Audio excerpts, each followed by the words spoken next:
नमः विष्णुपादाय कृष्णप्रेष्ठाय भूतले श्रीमते भक्तिवेदांत स्वामिन् इति नामिने। नमस्ते सारस्वते देवे गौरवसी प्रचारिणे निर्विशेष शून्यवादी पाश्चात्य देशतारिणे। जय श्री कृष्ण चैतन्य प्रभु नित्यानंदा श्री अद्वैत गदाधरा शिवासादि गौर भक्त वृंदा। हरे कृष्णा कृष्ण कृष्णा हरे हरे, हरे रामा राम रामा हरे हरे।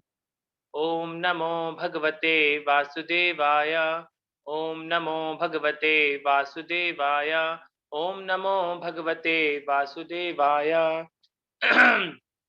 नारायणं नमस्कृत्य नरं चैव नरोत्तमं देवीं सरस्वतीं व्यासं ततो जयमुदीरयेत्। नष्टप्रायेषु अभद्रेषु नित्यं भागवत सेवया भगवती उत्तमा श्लोके भक्तिर्भवति नैष्टिकी। श्रीमद् भागवतम की जय, श्रील प्रभुपाद की जय। Welcome all of you for today's Srimad Bhagavatam session. We are discussing from first canto, chapter 9. Title of the chapter is भगवान श्री कृष्ण की उपस्थिति में भीष्म देव का देह त्याग। हम लोगों ने कल श्लोक नंबर 22 तक पढ़ लिया था। आज हम लोग श्लोक नंबर 23 से प्रारंभ करेंगे। तो इस चैप्टर में क्या कॉन्टेक्स्ट चल रहा है, इसमें जो युधिष्ठिर महाराज हैं वो बहुत लेमेंट कर रहे हैं कि सिर्फ उनको राजगद्दी पर बिठाने के लिए इतना बड़ा युद्ध हुआ है, इतने सारे लोगों को मारा गया है। तो जब वो इस प्रकार लेमेंट कर रहे हैं और ये सिचुएशन भी भगवान श्री कृष्ण ने स्वयं क्रिएट की है, तो वहां पर वो चाहते हैं कि जो भीष्म पितामह है, जो महाजन है, भगवान के प्योर डिवोटी हैं, वो क्या करें, जो युधिष्ठिर महाराज को वो क्या करें, रियल ज्ञान दे सकें, उपदेश दे सकें। जिस प्रकार कुंती महारानी ने भगवान का ग्लोरिफिकेशन किया था, अब इस चैप्टर में जो भीष्म पितामह है वो भगवान का ग्लोरिफिकेशन कर रहे हैं। वो पांडवों को और युधिष्ठिर महाराज को रियल धर्म की बात बता रहे हैं कि रियल धर्म क्या होता है। जैसे कि ये इतना बड़ा युद्ध लड़ा गया, कुरुक्षेत्र का युद्ध हुआ। कुरुक्षेत्र का युद्ध किस पर्पस के लिए हुआ है? धर्म की संस्थापना करने के लिए। भगवान श्री कृष्ण स्वयं चाहते थे कि धर्म की संस्थापना हो। जो ये जितनी भी प्रजा है, भगवान का क्या गोल होता है? भगवान का एक पर्पस होता है कि जितनी भी आत्माएं हैं ये क्या हो सके, डिवोशनल सेवा में एंगेज हो सके। तो इसके लिए जब तक एक अच्छा लीडर नहीं होगा हमारी सोसाइटी में, तो अभी हमारे जितने भी करंट लीडर है वो कैसे हैं? वो जितनी भी पॉलिसीज बनाते हैं वो सारी पॉलिसीज किसके लिए बनती हैं? हमारी इंद्रिय तृप्ति के लिए, कि इन इंद्रियों को कैसे विषय भोग में इंगेज किया जाए। जितनी भी पॉलिसीज हैं आज दुनिया की, परंतु उस समय के जो ग्रेट राजा होते थे वो कैसी पॉलिसीज बनाते थे? कैसे कि इन आत्माओं को, ये सब जितनी भी आत्माएं हैं, इन सबको कृष्णा की सेवा में कैसे इन्वॉल्व किया जाए। तो ये बहुत इंपॉर्टेंट पर्पस होता था।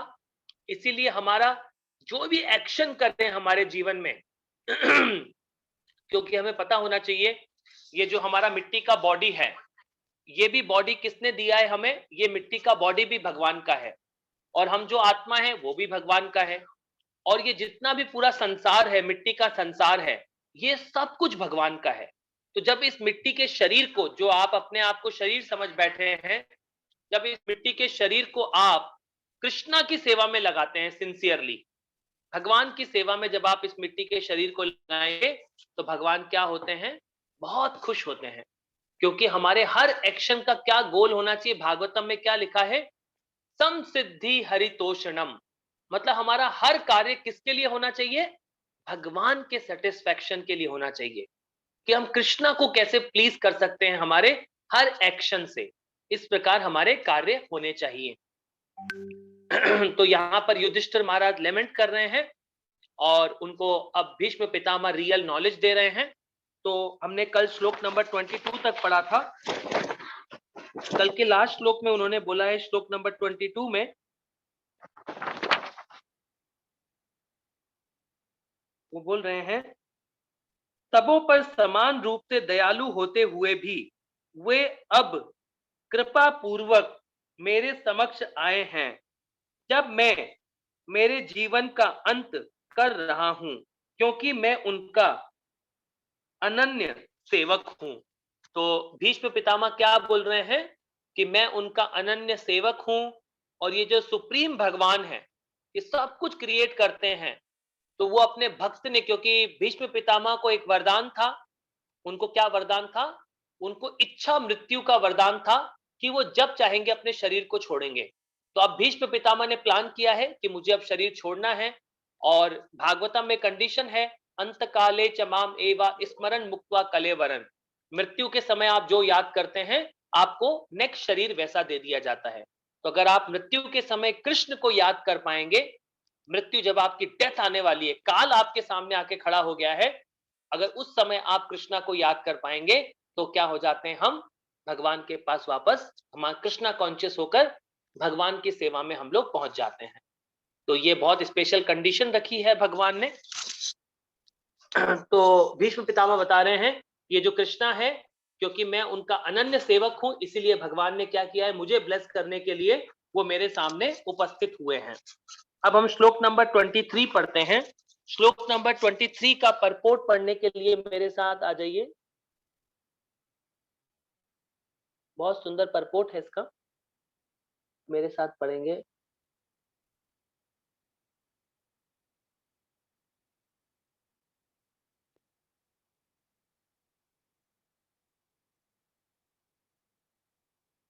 माला जायसवाल माता जी आप पढ़ेंगे?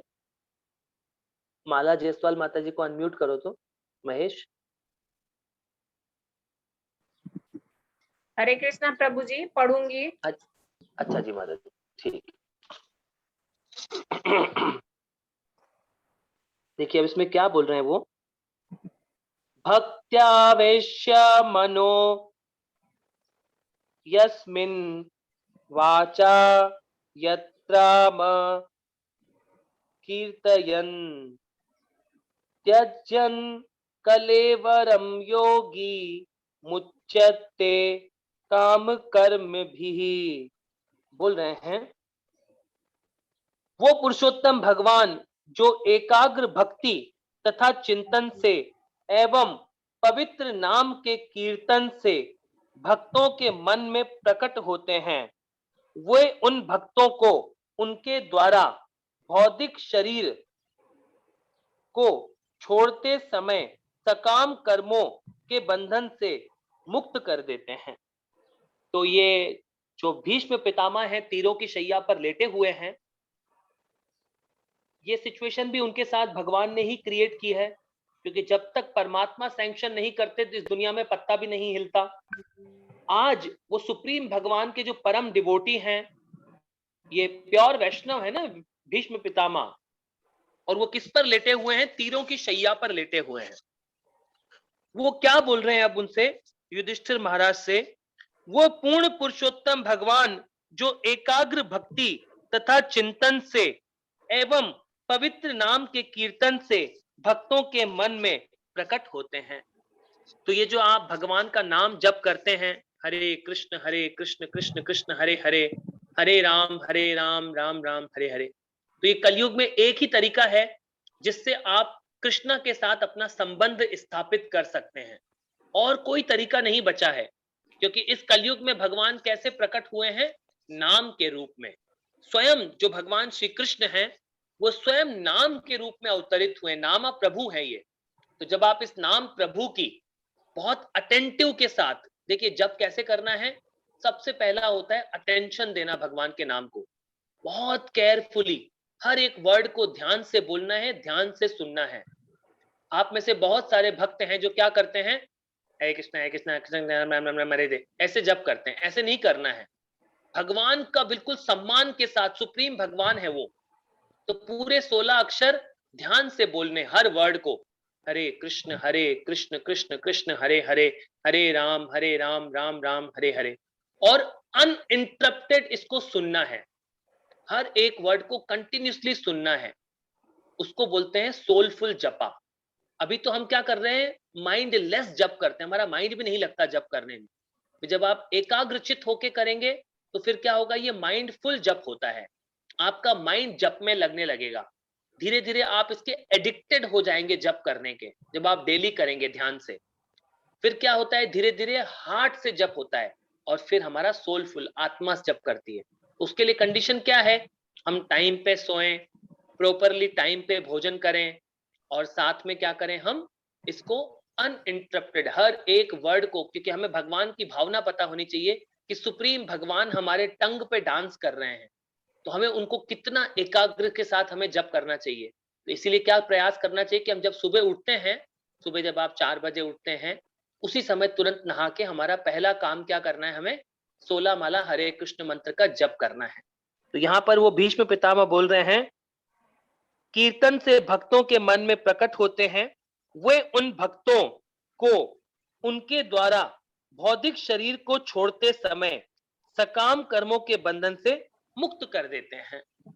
तो जब ये, अगर आपने अपनी प्रॉपर ड्यूटी की है, तो ये जितने भी हम सकाम कर्मों में फंसे रहते हैं, तो भगवान क्या करते हैं, आपको सारे कर्मों से मुक्त कर देते हैं, क्योंकि आपने क्या किया है, अब अपना जीवन कृष्ण को समर्पित कर दिया है। भगवान भगवत गीता में भी अंत में बोलते हैं, सर्व धर्मान परित्यज्य मामेकम शरणम व्रजा, अहम त्वाम सर्व पापेभ्यो। भगवान क्या बोलते हैं, मैं आपने जितने भी पाप हैं, ऐसा 1 2 3 पाप नहीं, भले आपने करोड़ों करोड़ों जन्मों तक जितने भी पाप किए होंगे, भगवान बोल रहे हैं कि मैं उन सब पापों को आपको मिटा देता हूं, 1 सेकंड में सारे पाप आपके धो देता हूं। सर्व पापेभ्यो, भगवान बोलते हैं मोक्ष शाम, भगवान बोलते हैं सर्व धर्मान परित्यज्य मामेकम शरणम व्रजा, अहम त्वाम सर्व पापेभ्यो मोक्षयिष्यामि मा शुचा। तो इस कार्य में क्या बोल रहे हैं भगवान, आप डरो मत। भगवान को सरेंडर करने में हमें डरना नहीं चाहिए, और भगवान क्या करते हैं, फिर आपको इन सारे सकाम कर्मों से मुक्त कर देते हैं, और भगवान आपको जो कृष्णा कॉन्शियस हो जाते हैं हम, भगवान के जो स्पिरिचुअल धाम है, स्पिरिचुअल वर्ल्ड है, हम वहां जाके भगवान की लीलाओं में पार्टिसिपेट कर पाते हैं। तो इसका तात्पर्य समझते हैं हम, माता जी इसका तात्पर्य पढ़िए। हरे कृष्णा प्रभु जी। तात्पर्य, श्री श्रील प्रभुपाद के द्वारा, श्रील प्रभुपाद की जय। योग का अर्थ है अन्य समस्त विषयों से अनासक्त होकर मन को केंद्रित करना, और वास्तव में ऐसी एकाग्रता समाधि है। यह श्री भगवान की सेवा में 100% अनुरक्ति है। जो इस प्रकार अपने चित्त को एकाग्र करता है, वह योगी कहलाता है। श्री भगवान का ऐसा योगी भक्त श्री भगवान की सेवा में प्रतिदिन 24 घंटे लगा रहता है। फलस्वरूप उसका संपूर्ण ध्यान नौधा भक्ति में श्री भगवान के चिंतन में लगा रहता है। नौधा भक्ति में श्रवण, कीर्तन, स्मरण, पूजन, स्तुति, दास्य भाव, आज्ञा पालन, सख्य भाव या पूर्ण समर्पण सम्मिलित है। योग के ऐसे अभ्यास से, अर्थात श्री भगवान की सेवा के द्वारा उनसे जुड़ने से श्री भगवान द्वारा मान्यता मिलती है। जैसा कि समाधि की सर्वोच्च स्थिति का वर्णन करते हुए श्रीमद् भागवत गीता में स्वयं श्री भगवान ने व्याख्या करते हैं। श्री भगवान ऐसे बिरले भक्त को योगियों में श्रेष्ठ बतलाते हैं। भगवत कृपा से ऐसा पूर्ण योगी अपना मन पूर्ण चेतना से श्री भगवान में एकाग्र करता है, और इस प्रकार शरीर त्यागने के पूर्व उनके नाम का कीर्तन करने से वह श्री भगवान के अंतरंगी शक्ति द्वारा तुरंत ऐसे लोक को भेज दिया जाता है जहां भौतिक जीवन तथा उससे संबंधित कारणों का प्रश्न नहीं उठता। भौतिक अस्तित्व में जीव को अपने सकाम कर्मों के अनुसार जन्म जन्मांतर तक 3 प्रकार के कष्टों की भौतिक स्थिति को सहना होता है। ऐसा भौतिक स्थिति जीवन जीव की भौतिक इच्छाओं के ही कारण उत्पन्न होता है। श्री भगवान की भक्तिमय सेवा से जीव की स्वाभाविक इच्छाओं को मारा नहीं जाता, अपितु वे भक्तिमय सेवा के उचित कार्य में लगाई जाती है। इससे इच्छाओं में वैकुंठ में स्थानांतरित होने की योग्यता आ जाती है। यहाँ पर सेनापति भीष्म देव विशेष प्रकार के योग का उल्लेख कर रहे हैं, जिसे भक्ति योग कहते हैं, और वे भाग्यशाली होते हैं। भौतिक शरीर को त्यागने के पूर्व अपने समक्ष साक्षात श्री भगवान को उपस्थित देख रहे थे, अतएव अगले श्लोकों में उन्होंने इच्छा व्यक्त की है कि श्री भगवान उनकी श्री दृष्टि के समक्ष बने रहे। हरे कृष्णा प्रभु जी। हरे कृष्ण माता जी। तो यहाँ पर वो हमें प्रोसेस बता रहे हैं कि किस प्रकार हमें अपने आप को, इस मिट्टी के शरीर को भगवान की सेवा में लगाना है। क्योंकि ये सोचिए, भगवान ने ये जो पूरा सिस्टम क्रिएट किया है इस धरती पर, भगवान ने कैसा क्रिएट किया था? भगवान ने यहाँ पर वर्णाश्रम क्रिएट किया था। वर्ण और आश्रम के आधार पर इस सोसाइटी को वर्णों के आधार पर और आश्रमों के आधार पर 4 भागों में डिवाइड किया था। आश्रम क्या होते हैं? जैसे ब्रह्मचारी आश्रम, फिर गृहस्थ आश्रम, फिर वानप्रस्थ आश्रम और फिर संन्यास आश्रम। और कर्मों के आधार पर हमें क्या करना होता था? ब्राह्मण का कार्य, क्षत्रिय का कार्य, वैश्य का कार्य और शूद्र का कार्य। तो ये भगवान ने क्यों क्रिएट किया था? ताकि जो हम आत्माएं हैं, जब इस तरीके से हम भगवान के सिस्टम में रहेंगे तो धीरे धीरे क्या होता था, हम भगवान की भक्ति की तरफ आकृष्ट हो जाते थे। परंतु अभी हमारी सोसाइटी में क्या हो गया है? सारे के सारे लीडर कैसी पॉलिसी बनाते हैं कि इन आत्माओं को कैसे इंद्रिय तृप्ति में लगाया जाए, इनको कैसे आहार, निद्रा, भय, मैथुन, इन 4 कार्यों में हमें इन्वॉल्व कर दिया गया है। परंतु जब हम ये प्रभुपाद जी के मिशन के टच में आते हैं, प्रभुपाद जी की भागवतम के टच में आते हैं, तो हम क्या करते हैं फिर? श्रवण, कीर्तन, स्मरणम, विष्णु पाद सेवनम, अर्चनम, वंदनम, दास्यम, साख्यम, आत्मनिवेदनम। जब ये हम भगवान के बारे में श्रवण करते हैं, फिर भगवान के नाम का प्रेम पूर्वक जप करते हैं, तो हमारे हृदय से क्या होता है?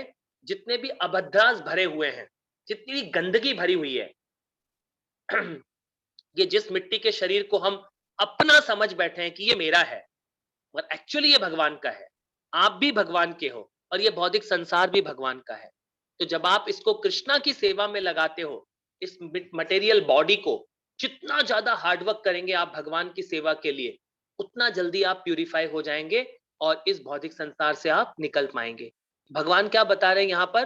वो भगवान फिर भीष्म पितामह के सामने खड़े हुए हैं, और क्योंकि भीष्म पितामह की वो कंडीशन को फुलफिल करना चाहते हैं, भीष्म पितामह मृत्यु के समय भगवान को याद कर रहे हैं। कृष्णा उनके सामने बने हुए हैं। कृष्णा स्वयं जो सुप्रीम भगवान है, वो उनके सामने आके खड़े हो गए हैं। तो इस तरह भीष्म पितामह भगवान का ग्लोरिफिकेशन कर रहे हैं। ये जो भगवान है, ये सुप्रीम भगवान, अगर कोई इनको इस तरह इनकी सेवा करता है, तो हम इस एक मनुष्य जीवन में भगवान तक जा सकते हैं। तो हमारे हर एक्शन का गोल क्या होना चाहिए?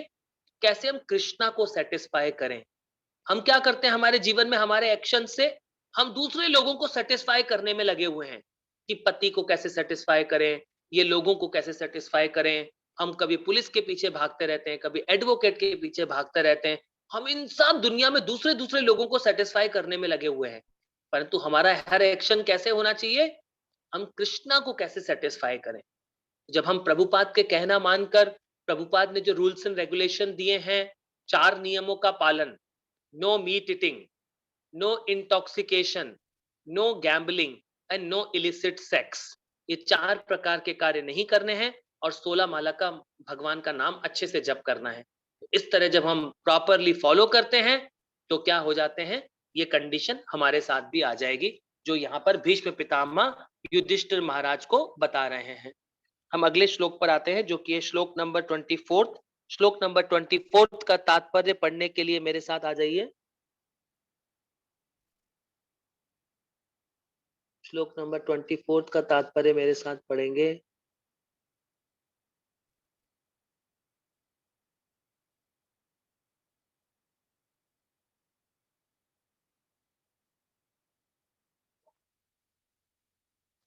नीरू माता जी, आप पढ़ेंगे?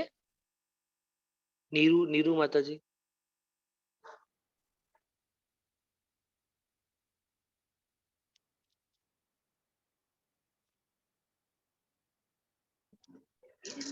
माता जी, आप पढ़ेंगे? नीरू माता जी। हरे कृष्ण प्रभु जी। हाँ जी माता मेरे जी। दीदी पढ़ेंगे।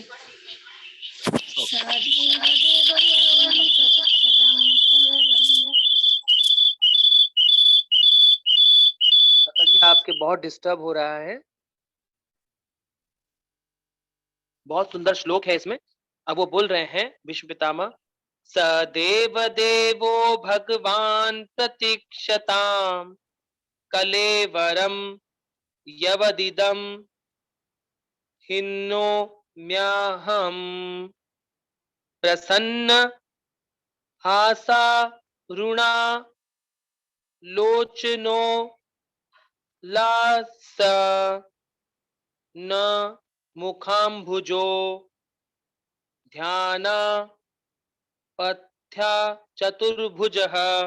बोल रहे हैं, चतुर्भुज रूप उगते सूर्य की भांति अरुण नेत्रों तथा सुंदर कीर्ति से सजाए मुस्कुराते कमल मुख वाले मेरे भगवान, आप उस क्षण तक नहीं मेरी प्रतीक्षा करें जब तक मैं अपना यह भौतिक शरीर छोड़ न दूं। तो वो उस सुंदर भगवान से प्रार्थना कर रहे हैं, भगवान वो ऐसी प्रार्थना कर रहे हैं कि भगवान जब तक ये मैं मिट्टी का शरीर न छोड़ दूं, आप मेरे सामने प्रत्यक्ष रूप से रहिए, ताकि मैं क्या कर सकूं, अपना ये माइंड जो है कंप्लीट आप पे फोकस कर सकूं। क्योंकि हमारे जीवन का गोल क्या होना चाहिए, कृष्णा। कैसे हम कृष्णा को सेटिस्फाई कर सके हमारे जीवन में, ये हमारा गोल होना चाहिए। तो यहाँ पे भीष्म पितामह जो तीरों की शैया पर लेटे हुए, सोचिए कभी आपको एक छोटी सी पिन चुबा दी जाए तो कितना दर्द होगा शरीर में, और उनके पूरे शरीर को तीरों के, अर्जुन ने तीरों की शैया पर लिटा दिया है। उनके शरीर के हर एक बॉडी में, हर एक पार्ट में तीर लगा हुआ है। सोचिए बॉडीली लेवल पे उनको कितना पेन हो रहा होगा, मगर वो एक दिन से नहीं कई दिनों से उस तीरों की शैया पर लेटे हुए हैं, परंतु उनको इच्छा मृत्यु का वरदान है। तो इसीलिए क्या होते हैं, भगवान के प्योर डिवोटी इस बॉडी से अटैच नहीं होते हैं, इस शरीर से वो अटैच नहीं होते हैं।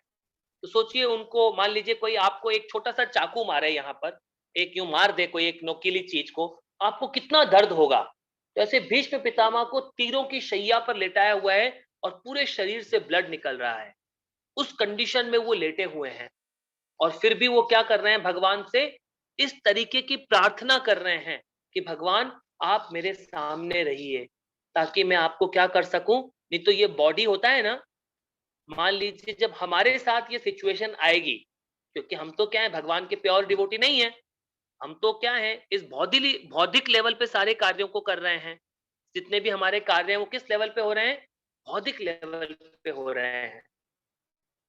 तो अगर हमें ऐसी सिचुएशन आ जाए, हमको मान लीजिए कोई आदमी जोर से यहाँ कोई नुकीली चीज घुसा दे हमारे पेट में या कहीं पर भी, और फिर हमसे बोला जाए कृष्णा को याद करो, तो क्या कृष्णा याद आएंगे क्या, उस समय नहीं आएंगे हमें कृष्णा याद।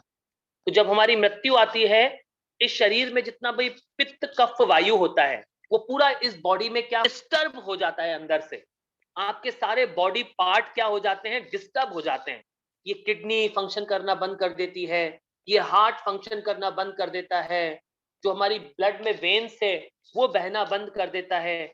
पूरा बॉडी में सीवियर पेन होता है, इतना पेन होता है जैसे 1000 बिच्छुओं ने एक साथ काट लिया हो हमें। उस समय हम कैसे कृष्ण को याद करेंगे, इम्पॉसिबल है। अगर आपने अपने पूरे जीवन ध्यान से भगवान का जप नहीं किया है, उस समय आप कृष्णा को याद नहीं कर पाएंगे।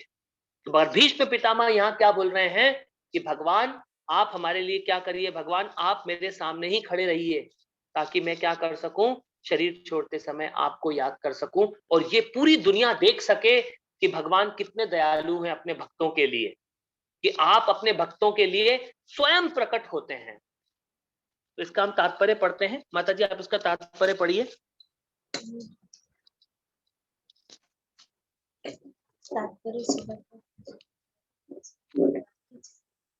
श्रील प्रभुपाद की जय। तात्पर्य, भीष्मदेव अच्छी तरह जानते थे कि भगवान कृष्ण आदि नारायण है। उनके आराध्य देव चतुर्भुज नारायण थे, लेकिन वे यह जानते थे कि ये चतुर्भुज नारायण भगवान कृष्ण के रूप में, भगवान कृष्ण के परिपूर्ण अंश हैं। परोक्ष रूप में उन्होंने इच्छा व्यक्त की कि भगवान श्री कृष्ण अपने चतुर्भुज रूप में प्रकट हो। वैष्णव सदा ही अपने आचरण में विनीत होता है। भगवान सदा अपने आचरण में विनीत होते हैं। यद्यपि यह 100% निश्चित था कि इस शरीर को त्याग कर भीष्म देव वैकुंठ लोग जा रहे हैं, तो भी विनीत वैष्णव के रूप में उन्होंने भगवान की सुंदर मुखाकृति देखना चाहिए, क्योंकि उन्होंने सोचा कि कहीं इस शरीर को छोड़ने के बाद वे भगवान का दर्शन न कर भी पाए। वैष्णव को कभी गर्व नहीं होता। यद्यपि भगवान अपने भक्तों को अपने धाम में प्रवेश करने की गारंटी देते हैं, यहाँ पर भीष्म देव कहते हैं, जब तक मैं अपना शरीर त्याग न दूं, उसका अर्थ है कि यह महान सेनापति अपनी इच्छा से शरीर त्याग करेंगे।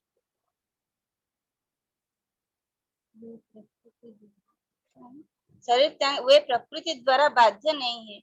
वे इतने शक्तिशाली थे कि वे जब तक चाहते अपने शरीर में बने रह सकते थे। यह वर उन्हें अपने पिता से प्राप्त हुआ था।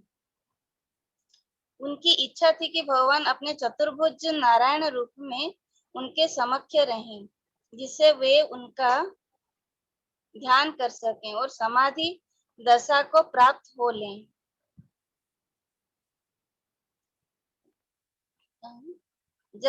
तब उनका मन भगवान का चिंतन करके पवित्र हो जाए, फिर वे कहीं भी जाएं, इसकी उन्हें परवाह नहीं रहेगी। एक शुद्ध भक्त भगवत धाम वापस जाने के लिए कभी भी चिंतित नहीं रहता। वह तो रहता है, चिंतित नहीं, वह तो भगवान की इच्छा पर पूर्णतः आश्रित रहता है। यदि भगवान उसे नरक भी भेजना चाहें, तो भी वह समान रूप से तुष्ट रहता है। शुद्ध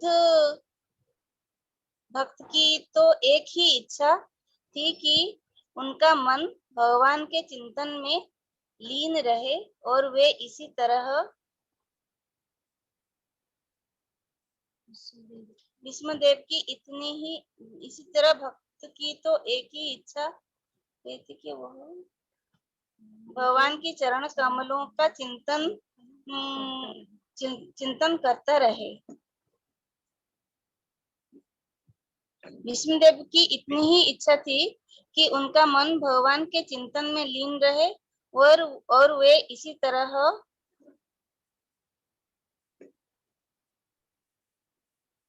चल बसे।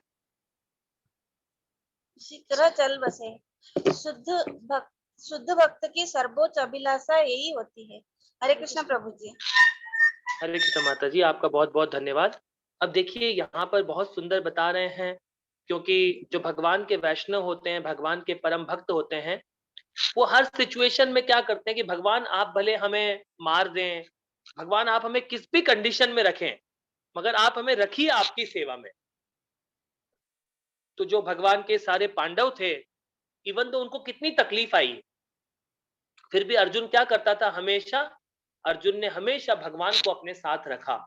तो ये परम वैष्णव होते हैं, ये किस प्रकार की प्रेयर करते हैं हर कंडीशन में कि भगवान आप हमें, जब चैतन्य महाप्रभु क्या बता रहे हैं, जब आप चैतन्य महाप्रभु ने 8 प्रेयर्स दी है, चैतन्य शिक्षा अष्टकम बोलते हैं उसको।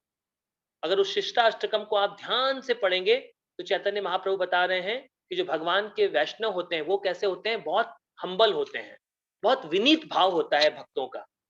वो इवन दो भगवान उनके साथ रहते हैं, भगवान से वो इतना प्रेम करते हैं, फिर भी उनका भाव कैसा होता है, भगवान आप क्या करिए, अभी आप मेरी मृत्यु हो रही है, आप मेरे सामने ही रहिए, भगवान आप मत जाइए। तो हर कंडीशन में भगवान से हम्बल मूड में प्रार्थना करते रहते हैं, ताकि क्या हो सके, वो अपने हर एक्शन से अपने सुप्रीम भगवान को प्लीज कर सके। तो भीष्म पितामह तीरों की शैया पर लेटे हुए हैं, उनके बॉडी से सोचिए कितने सीवियर पेन होगा उनके बॉडी में, फिर भी वो क्या कर रहे हैं, भगवान से इतनी सुंदर प्रेयर्स कर रहे हैं, भगवान का ग्लोरिफिकेशन कर रहे हैं। तो हम आज की कथा को यहीं विराम करते हैं और अभी किसी का कोई प्रश्न है तो आप अपना प्रश्न पूछ लीजिए।